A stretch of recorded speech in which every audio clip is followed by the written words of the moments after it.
Mic check, it's time for in the trenches. Bucs battles, tales from the benches. No fluff, straight edge defenses. Buccaneer talk, breaking down the fences. Stay tuned, the orgasms in your dome. Talk straight from tech, but call it home. From the vets, been there, done that. Breaking down the game. Hello everybody, welcome back to In the Trenches. Before we get to that Buccaneer game, let me show some love to Manny and Gordon. Go check them out, fightnegligence.com. Everybody likes Victory Mondays. The NFL is about as unpredictable as they come. That wasn't a big upset yesterday. No, this Buccaneer team had been playing well. That Chargers game was probably their most complete game of the season. But that's the way that's the way it happens in football. You look great one week and you struggle the next week. There are some exceptions to that. Obviously, some teams are good all the time, for most of the time, and some teams stink all the time. But the Buccaneers are an unpredictable football team, unfortunately.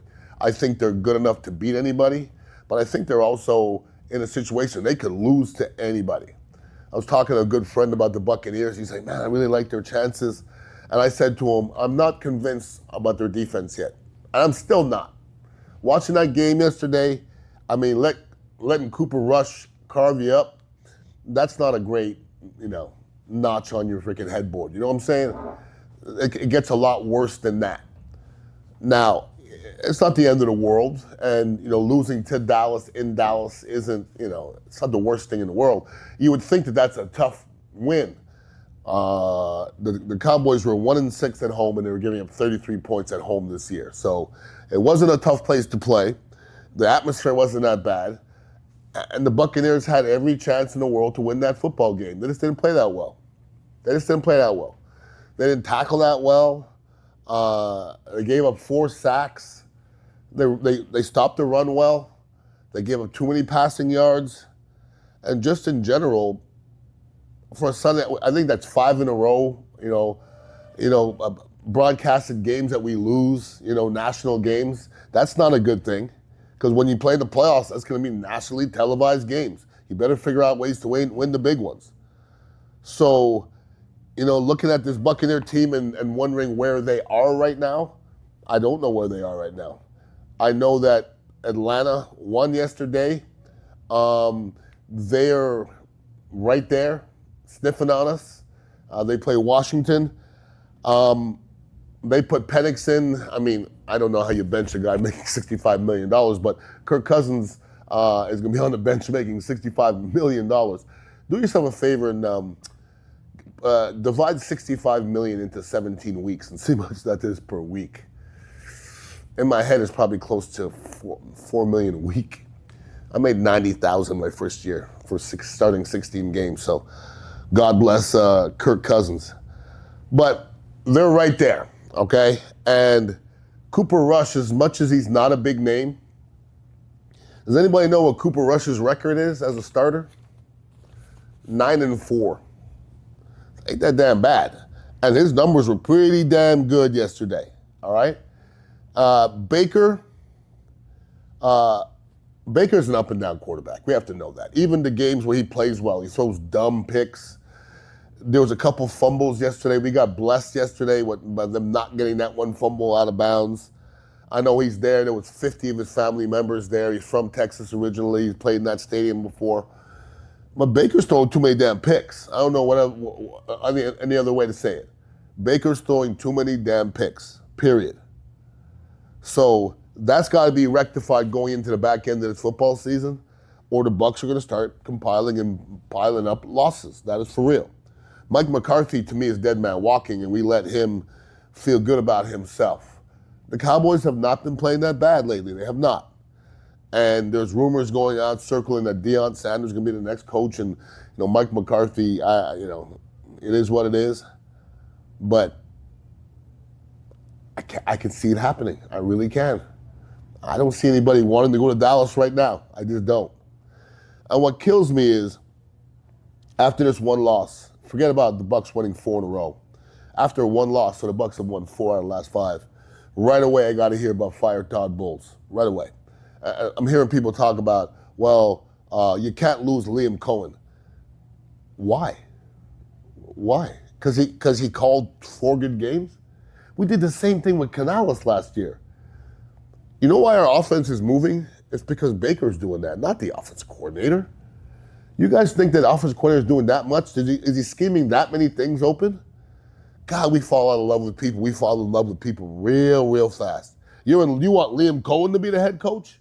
I know one thing. They fight for Todd Bowles. I don't know if they fight for Liam Cohen. They might, but I don't know that. So you guys can go ahead and pull the trigger and fire Todd Bowles, but there's a lot of people think the grass is always greener, and the grass isn't always greener, let me tell you.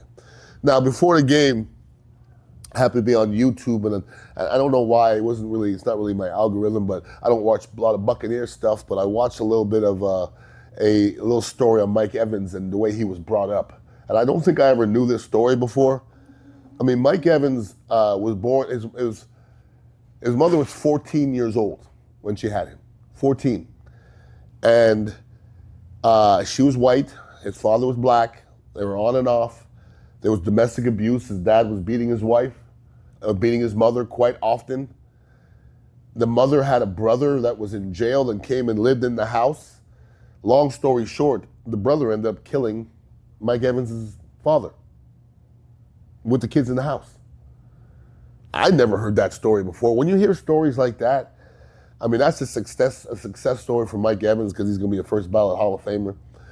But for him to be such a well-rounded person after hearing stories like that, I want to give Mike some love because I've been in this community forever and I've never heard a negative story about Mike Evans.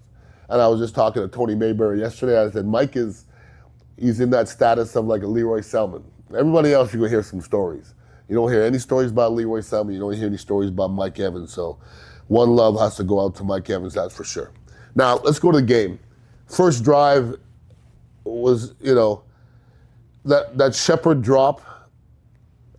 I mean, that's a killer right there, okay? The first drive, you're trying to set a tone, and you're wide ass open. Catch the ball. Shepard got hurt later on, and then it hurt us a little bit, but catch the ball. That makes a difference, okay? Bucky Irving and Rachaad White, to me, are like, your boys over there with the Lions, okay? Let's stop talking about you wanting more of the other. If you're a Bucky Irving fan, he's getting more carries anyways. Rachaad White does some things substantially better than Bucky Irving. They're both good at what they do, okay? They had a percentage that said Bucky Irving has a 37% miss rate, which is the highest in the NFL. Amazing. I mean, like I said, he's in the open field. I don't know if there's anybody better in the league right now. Our offensive line didn't play a great game yesterday.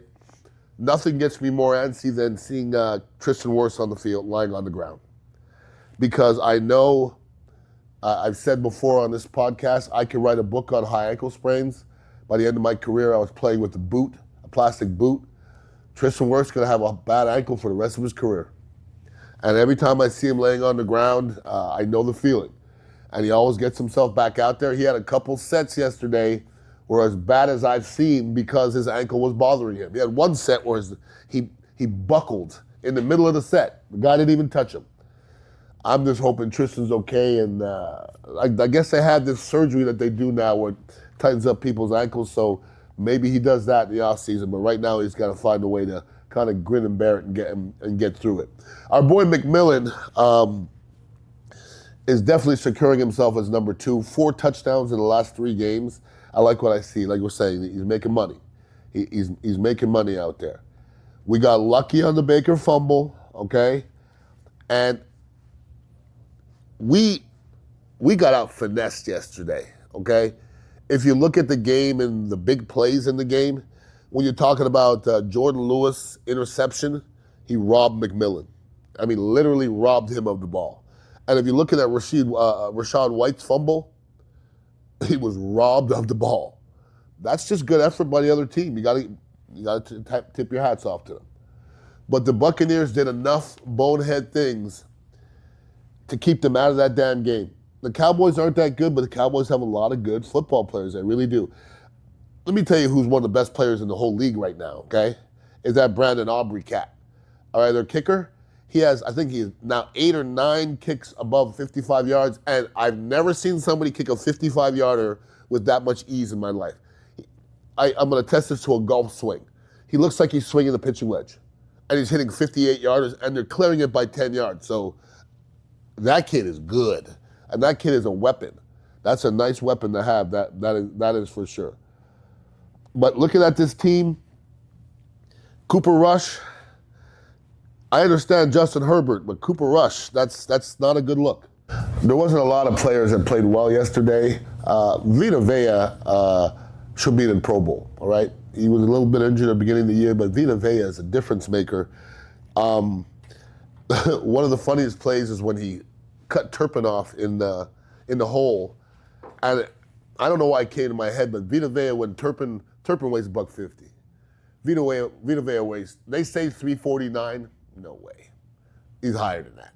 When Turpin ran into him and just stopped, like I felt like Vita Vea could almost pick him up over his head like a wrestler and body slam him. I'm happy Turpin doesn't want that obviously, but Vita Vea, that was a crazy play. And then later on, Vita Vea in a spy zone smacks Ferguson. And I'm like, since when do 360-pound guys drop into zone? And Vita Vea is doing that and making plays. So, like I said, hats off to Mike Evans, hats off to Vita Vea out there as well. Lavonte David is one of my favorite Buccaneers of all times. He didn't play a great game yesterday in the passing game. He was on the back end, and I've been saying this a little bit the last few podcasts. You see him a little step slower. You see him a step behind often. That Cooper rush to Tolbert, that was on Lavonte.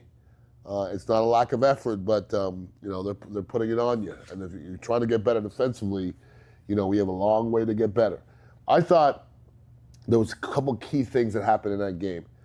Giving up that field goal at the end of the first half is always a big deal to me. When you let somebody drive down the field with no seconds left and kick a field goal at the end of the first half, I just think that's a killer on a lot of teams. Momentum-wise, people get to go into that locker room feeling good about themselves. That 3 points goes a long, long way. And we just didn't do enough offensively yesterday. They did enough. They won enough battles. And you see, it's where do you go from here? Atlanta probably feels a lot better about themselves now with Penix at quarterback, but we can't worry about them. We can't lose too many more games because Atlanta's right there. So here we are. You're still somewhat in the driver's seat, but you better not lose any more games because Atlanta is right there, and they feel good about themselves. I don't think Atlanta's that good. I really don't. I really, really don't. And they're not going to run into too many stinking teams like that again. They're really not going to because not too many of them exist. But our Buccaneers got to take care of their own business. They really do. If I had to bet my house right now on the Buccaneers, I don't know which way I would go because we have a Jekyll and Hyde thing, and there's always a possibility that Atlanta's a different team with Penix. But let's hope for the best, yo. We're here Buccaneer fans, and we're here till we die, all right? If you're looking for somewhere to watch the game, we're over here at Dignitary Cafe, 4817 Southwest Shore Boulevard. For those of you who listen to radio, I'll be hosting Mike Calter's show tomorrow from 6 to 10 a.m. I was on there this morning. That's why I look a little bit tired. I was up at 4:30. But other than that, you can follow me on Instagram, Ian_Beckles, and come hang out, watch the football game with us. And hopefully the Buccaneers figure out a way to win. Everybody have a wonderful week, and please be safe. Peace out.